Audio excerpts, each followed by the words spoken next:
Buenas noches. Hoy he investigado y está pronosticando que se viene una tormenta solar. Según los estudios, la tormenta solar viene el 17 o el 18.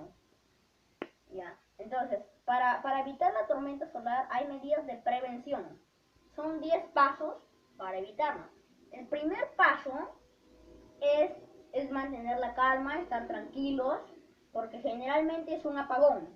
El segundo paso es desenchufar todos los aparatos electrónicos, desconectar las tablets, todo. El tercer paso es juntar todo el agua en donde se pueda vaciar. Por ejemplo, se puede vaciar acá en una botella, la vaciamos toda la botella. En una tina, toda la tina. De ahí, desconectar el gas y la luz. Otra,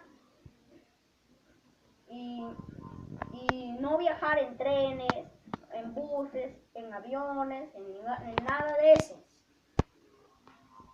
Y alejarse de las velas y no salir de casa. Esas son todas las medidas de prevención. Buenas noches, gracias.